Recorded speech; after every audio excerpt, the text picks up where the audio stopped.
Besar mulia kasih-Mu, Kau korbankan hidup-Mu, curahkan darah-Mu sebagai ganti dosaku. Kau berikan harapan di dalam kesesakan. Agunglah perbuatan-Mu, Yesus Tuhan penebusku. Karena kasih-Mu yang selamatkanku, menyucikan dan menebus hidupku.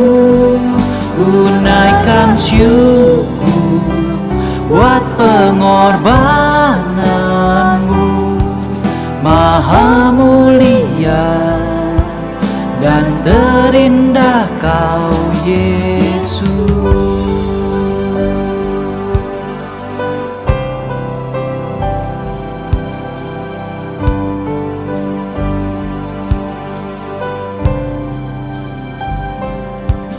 Kau berikan harapan di dalam kesesakan. Agunglah perbuatan-Mu, Yesus Tuhan penebusku. Karena kasih-Mu yang selamatkanku, menyucikan dan menebus hidupku. Ku naikkan syukur buat pengorbanan-Mu, Maha mulia. Karena kasih-Mu yang selamatkanku, menyucikan dan menebus hidupku. Ku naikkan syukur buat pengorbanan-Mu, Maha mulia dan terindah Kau Yesus.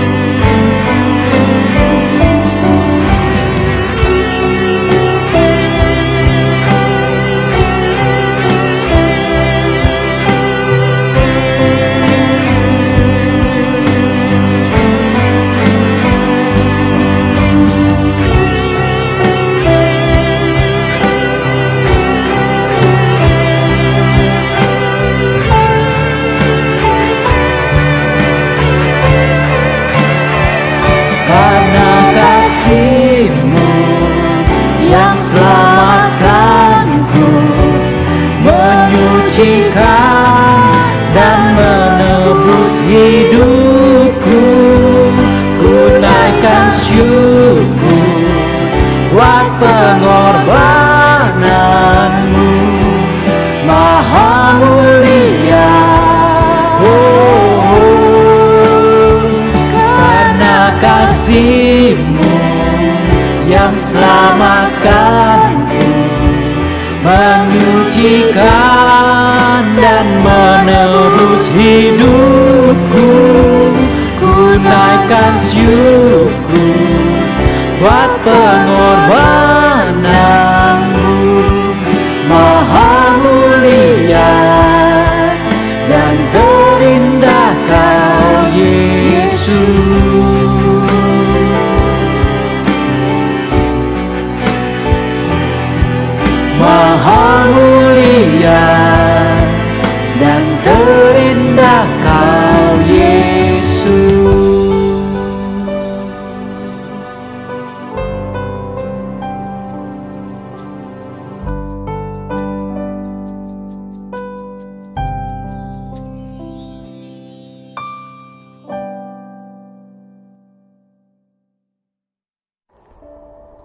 Shalom saudara-saudaraku yang kekasih di dalam Tuhan Yesus Kristus. Puji Tuhan, haleluya, kalau kita sampai hari ini masih diberi kesempatan hidup. Minggu tanggal 30 Maret 2025. Dan dapat beribadah memuji Tuhan. Tuhan Yesus baik. Selamat ulang tahun saya ucapkan untuk saudara-saudariku yang ditambahkan usianya 1 tahun lagi oleh Tuhan kita yang maha baik, maha berkuasa. Yesus Kristus namanya. Doa saya semoga saudara sehat, rohani, sehat jasmani. Apa yang saudara kerjakan diberkati Tuhan, sehingga saudara bisa jadi berkat bagi banyak orang, bagi pekerjaan Tuhan. Hidup untuk mempermuliakan Tuhan. Amin. Hari ini kita akan meneruskan pelajaran mengenai dasar-dasar kekristenan, yaitu mengenai kuasa kegelapan. Supaya kita tahu bahwa iblis adalah musuh kita. Ya, kitab 1 Petrus 5 ayat 8. Sehingga kita tahu berjaga-jaga, waspada, jangan lengah. Ya. Mari kita berdoa mohon berkat Tuhan. Tuhan Yesus yang baik, terima kasih karena kasih setia Tuhan kami hidup sampai hari ini. Terima kasih karena kemurahan Tuhan, Tuhan menolong memberkati kami sampai hari ini. Puji Tuhan. Hormat Tuhan, mulia Tuhan. Mohon ampun buat semua dosa salah kami.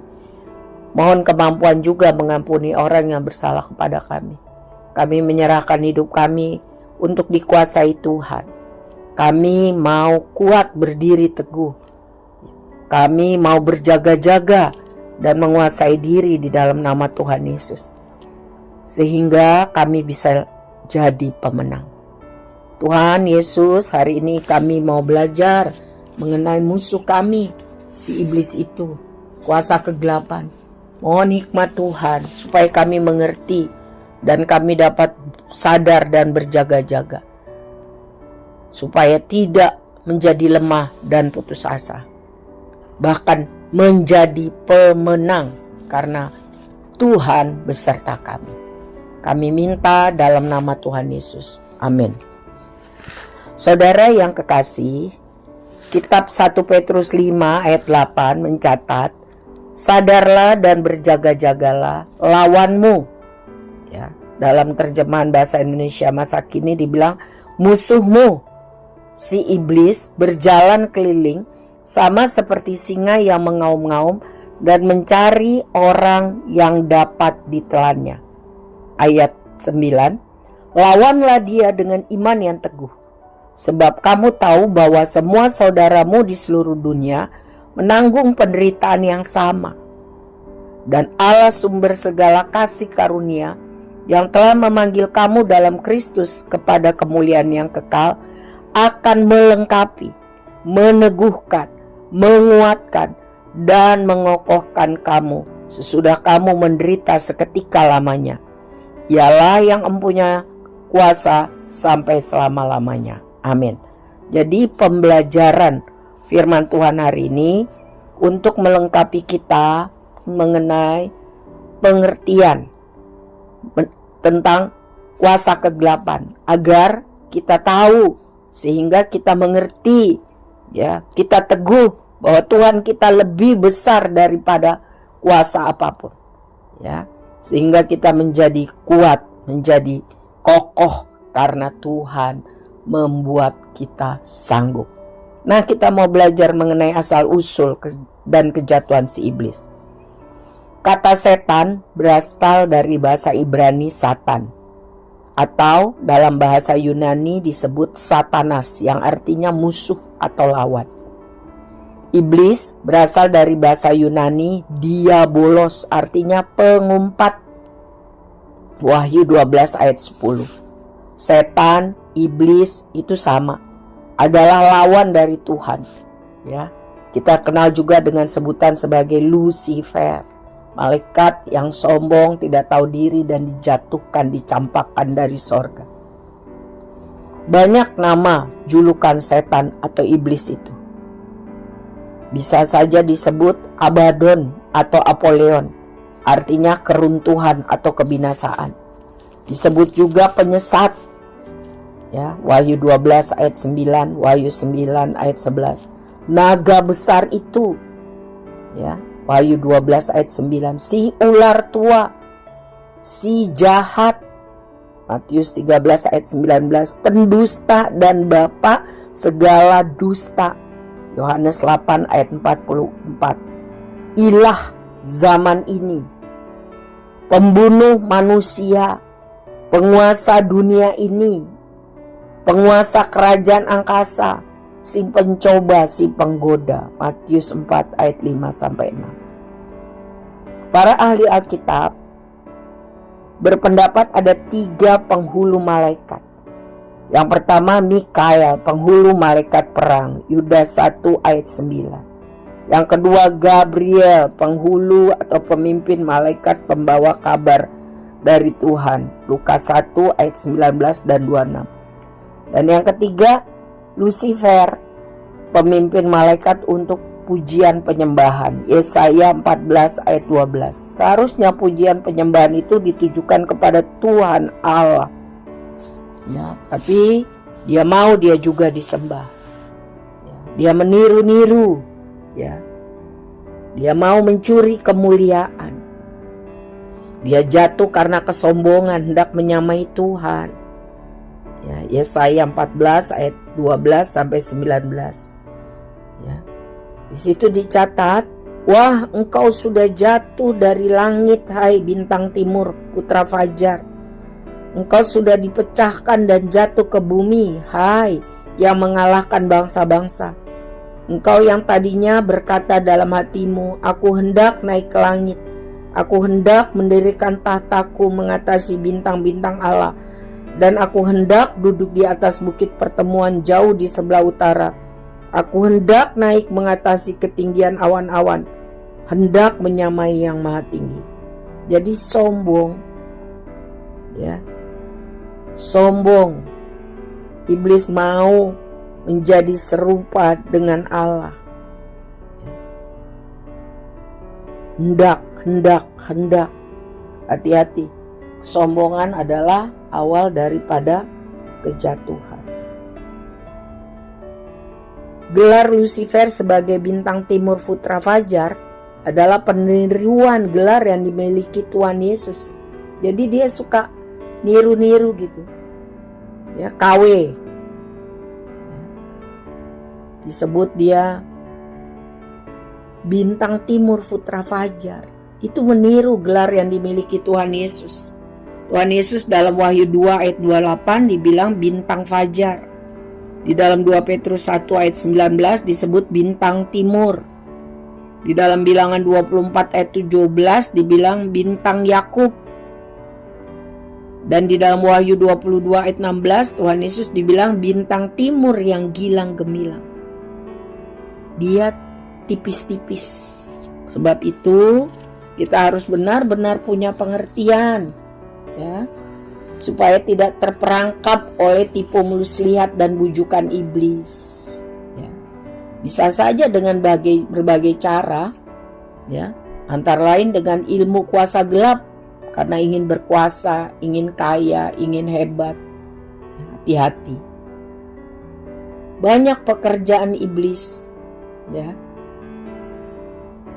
yang menyesatkan, yang mendatangkan kerugian.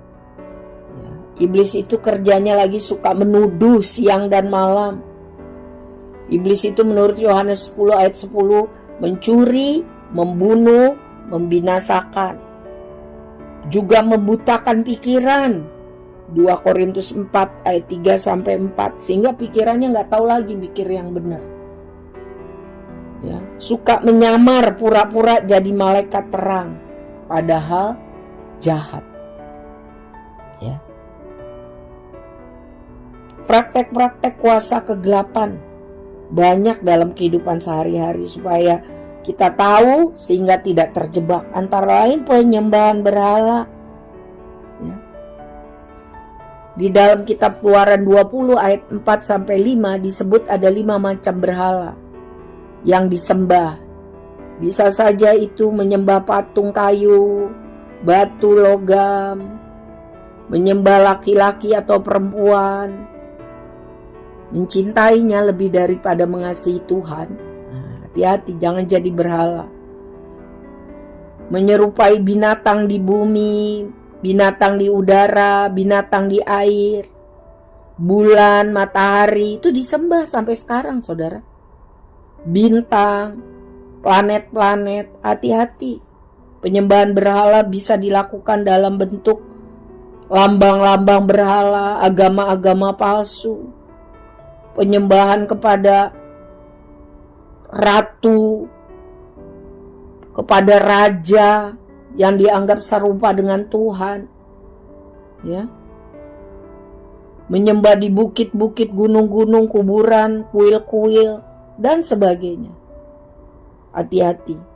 Tuhan menciptakan manusia dengan kuasa yang terbatas, yaitu menurut Kejadian 1 ayat 26 dan 28 serta Kejadian 2 ayat 5, yaitu untuk mengusahakan bumi, memelihara binatang, mengelola bumi ini. Tapi karena iblis ingin menjadi sama serupa dengan Tuhan, ia meniru-niru apa yang ia lakukan, yang Allah lakukan. Ia meniru seolah-olah ia Allah yang punya kuasa. Seolah-olah dia sama seperti Allah, padahal tidak. Ya. Dia penipu. Iblis itu menggunakan banyak kroni-kroninya, kaki tangannya dalam berbagai nama untuk membuat hal yang kelihatannya ajaib, mujizat. Mula-mula aman, mula-mula nyaman. Selanjutnya ujung-ujungnya adalah binasa. Hati-hati dengan kaki tangan iblis yang dikenal dengan nama ahli sihir, orang pinter, ya, dukun, hipnotis, pawang, mantra-mantra paranormal, ya, menggunakan mantra, roh jahat, jin, susuk, santet, ya, penyembuh atau pengobatan alternatif dengan menggunakan tenaga dalam, para peramal, garis tangan, kartu, buku ramal. Hati-hati, jangan terjebak, itu tipu muslihat iblis. Juga dengan cara spiritisme, yaitu berhubungan dengan roh orang-orang yang sudah meninggal. Kita sudah belajar tidak ada hubungan. Jadi kalau ada yang mengaku-ngaku, itu iblis yang menyamar. Ingat, iblis itu suka meniru-meniru. KW, bukan asli. Hati-hati dengan pemujaan kepada roh orang yang telah meninggal. Ya. Hati-hati dengan kepercayaan bahwa roh dapat berhubungan dengan manusia yang hidup melalui mimpi, penglihatan, kerasukan, perantara, cenayang. Hati-hati jangan ikut-ikut sembahyang kubur atau cengbeng. Kita datang ke kubur orang tua atau yang kita hormati untuk merapikan, membersihkan, membayar kewajiban administrasi. Ya. Jangan kita sampai berbicara, berdoa, menyembah seperti itu. Jangan terikut oleh ajaran yang memanggil roh melalui kerasukan, jai langkung, dan sebagainya. Di dalam Yesaya 8 ayat 19 sampai 20 diperingatkan mengenai praktek ramal-meramal. Dan apabila orang berkata kepada kamu, mintalah petunjuk kepada arwah dan roh peramal yang berbisik-bisik dan komat kamit, maka jawablah, bukankah suatu bangsa patut meminta petunjuk kepada Allahnya? Atau haruskah mereka meminta kepada petunjuk kepada orang-orang mati bagi orang-orang hidup? Carilah pengajaran dan kesaksian. Siapa yang tidak berbicara sesuai dengan perkataan itu, maka baginya tidak terbit fajar, alias mati, maut. Berbagai bentuk ramalan yang masih ada sampai sekarang. Kartu remi, kartu tarot, garis tangan, kuamya, zodiak, ramalan bintang, dan lain sebagainya. Termasuk juga tahyul. Ya, tahyul yang memberikan roh ketakutan. Ya, yang membuat orang tidak sungguh-sungguh percaya kepada kuasa Tuhan Yesus. kuasanya yang lebih besar dari kuasa apapun. Ada orang yang takut kalau foto bertiga, oh sial. Angka 13, oh sial. Angka 4, oh sial. Kalau mau aman bangun rumah harus pakai paku emas. Oh kalau ada kucing hitam sial. Kalau ibu-ibu hamil mau pergi keluar rumah supaya aman pakai gunting kecil di perutnya. Wah, ketusuk nanti malah jadi bahaya. Feng Shui dan sebagainya, itu semua takyul yang mendatangkan rasa takut sial, takut gak dapat jodoh, takut diganggu roh jahat, takut tidak ada rezeki. Firman Tuhan dengan jelas dan tegas menyatakan bahwa roh yang menyebabkan orang takut bukan berasal dari Tuhan. Sebaliknya, Tuhan memberikan kepada umatnya roh yang membangkitkan kekuatan, kasih, dan ketertiban. Saudara baca di 2 Timotius 1 ayat 7. Sebab Allah memberikan kepada kita bukan roh ketakutan, melainkan roh yang membangkitkan kekuatan, kasih, dan ketertiban. Haleluya. Nah, apa akibatnya kalau kita terlibat praktek kuasa kegelapan? Apa? Firman Tuhan mengatakan itu adalah perzinahan rohani. Akibatnya jelas hubungan dengan Tuhan terputus karena melakukan dosa. Dosa menyebabkan hubungan seorang dengan Tuhan menjadi terputus. Yesaya 59 ayat 1-2. Sesungguhnya tangan Tuhan tidak kurang panjang untuk menyelamatkan, dan pendengarannya tidak kurang tajam untuk mendengar.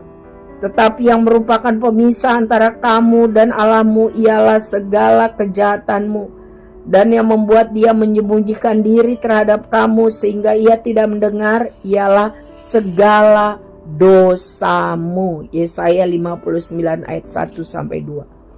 Akibat terlibat praktek kuasa kegelapan adalah perzinahan rohani. Oh, Tuhan tidak mau. Apa akibatnya kalau kita berzina secara rohani? Hubungan kita dengan Tuhan terputus. Kristen hanya KTP, tidak ada hubungan dengan Tuhan. Selain itu apalagi? Ada kutuk kepada keturunan yang sampai ketiga dan 4. Ngeri ya. Jadi anak terkutuk, cucu terkutuk, cicit terkutuk, dan sampai keturunan keempat. Kalau orang tuanya mempunyai hubungan dengan kuasa kegelapan. Sebab itu ayo putuskan dalam nama Tuhan Yesus. Keluaran 20 ayat 5. Keluaran 20 ayat 5. Jangan sujud menyembah kepadanya atau beribadah kepadanya. Sebab aku Tuhan Allahmu adalah Allah yang cemburu, yang membalaskan kesalahan bapa kepada anak-anaknya, kepada keturunan yang ketiga dan keempat dari orang-orang yang membenci aku. Orang yang membuat hubungan dengan kuasa kegelapan itu adalah musuhnya Tuhan, pembenci Tuhan.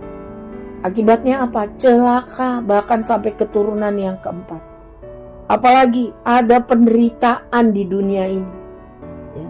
Malapetaka akan menimpa, bencana akan menimpa, kebinasaan akan menimpa sekonyong-konyong tidak terduga olehmu. Yesaya 47 ayat 11. Orang yang terlibat dengan praktek kuasa kegelapan akan menuai penderitaan.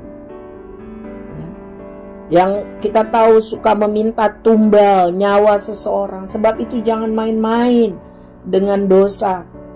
Ya, akan ada bencana sekonyong-konyong. Selanjutnya mengalami kematian yang kekal alias tidak mendapat bagian dalam kerajaan Allah. Galatia 5 ayat 19-21 mencatat perbuatan daging telah nyata, yaitu percabulan, kecemaran, hawa nafsu, penyembahan berhala, sihir, perseteruan, perselisihan, iri hati, amarah, kepentingan diri sendiri, percederaan, roh pemecah, kedengkian, kemabukan, pesta pora dan sebagainya. Terhadap semuanya itu kuperingatkan kamu seperti yang telah kubuat dahulu, bahwa barang siapa melakukan hal-hal yang demikian, ia tidak akan mendapat bagian dalam kerajaan Allah. Jadi kemana? Wahyu 21 ayat 8 bilang, mereka akan mendapat bagian di dalam lautan api yang menyala-nyala dan belerang. Itulah kematian kedua. Tidak dapat kehidupan yang kekal di sorga. Mengerikan bukan? Jadi bagaimana kalau kita sudah terlibat dengan kuasa kegelapan? Satu, sadar dan bertobat supaya dosa kita dihapuskan dan Tuhan mendatangkan kelegaan. Putuskan hubungan dengan kuasa kegelapan, ya, bakar, ya, lepaskan, ya, usir, ya, di dalam nama Tuhan Yesus Kristus. Kalau saudara perlu dilayani, hubungi gereja supaya hamba-hamba Tuhan yang mempersiapkan diri rohani dan jasmani dengan benar akan melayani itu, ya. Dan mulailah hidup baru. Jadi ciptaan yang baru, yang lama sudah berlalu, sesungguhnya yang baru datang. Dan jangan lagi beri kesempatan kepada iblis. Saudara, roh yang ada di dalam orang percaya lebih besar kuasanya daripada roh-roh iblis. Firman Tuhan mengatakan itu. Saudara sendiri dapat melakukan doa pemutusan asal saudara sungguh-sungguh di dalam Tuhan. Yang pertama, akui apa yang sudah saudara lakukan. Yang kedua, di dalam nama Tuhan Yesus putuskan segala hubungan dengan kuasa kegelapan. Dalam nama Tuhan Yesus. Dalam nama Tuhan Yesus, sebutkan dengan jelas, ya, dan undang, minta Tuhan Yesus menguasai roh, jiwa dan tubuh saudara, membebaskan keturunan saudara dari akibat terlibat praktek kuasa kegelapan, dan sungguh-sungguh mulai hidup baru setiap hari. Baca kitab suci, doa tiap hari, puji menyembah Tuhan setiap hari, lakukan firman. Lakukan firman. Lakukan firman Tuhan. Mulai hidup baru. Jangan beri kesempatan iblis. Sebab Tuhan mau kita hidup dan mengalami kasih kuasa Tuhan, sehingga kita dapat bersaksi kepada banyak orang tentang kebaikan Tuhan. Dan orang-orang itu juga boleh percaya kepada Tuhan dan diselamatkan. Itulah tujuan Tuhan masih memberi kita hidup sampai hari ini. Kiranya melalui pelajaran ini kita semua mengerti mengenai asal-usul dan kejatuhan iblis. Kita semua mengerti mengenai praktek-praktek kuasa kegelapan dan akibat terlibat dalam praktek kuasa kegelapan. Dan kita tahu bagaimana menyelesaikannya kalau kita pernah terlibat kuasa kegelapan. Tuhan memberkati kita. Tuhan menolong kita untuk bisa menjadi saksi Tuhan yang efektif. Diberkati, jadi berkat. Ceritakanlah kepada banyak orang supaya mereka juga mengenal tentang kasih dan kuasa Tuhan Yesus, dan mereka pun boleh diselamatkan. Mari kita berdoa. Kami berterima kasih buat pelajaran pada hari ini Tuhan. Kami tahu Tuhan mengasihi kami. Tuhan mau kami mengerti firman-Mu, berjaga-jaga, waspada dari tipu muslihat iblis, dan kami bisa jadi saksi Tuhan yang efektif, bahkan mengajar orang-orang lain tentang firman Tuhan. Tuhan Yesus, pakai hidup kami menjadi alat di tangan Tuhan. Kalau ada di antara kami yang sudah pernah terlibat dengan praktek kuasa kegelapan, kami sungguh-sungguh mau mengaku dan memutuskan hubungan dengan kuasa kegelapan, mengusirnya di dalam nama Tuhan Yesus, dan memulai hidup baru setiap hari dengan Tuhan. Pakailah hidup kami Tuhan, mulai dari sekolah minggu, remaja, pemuda, para pria dan wanita, sampai yang paling senior di antara kami, untuk hidup di dalam kasih dan kuasa Tuhan, menjadi saksi Tuhan yang lebih efektif. Kami rindu banyak orang boleh percaya kepadamu dan diselamatkan.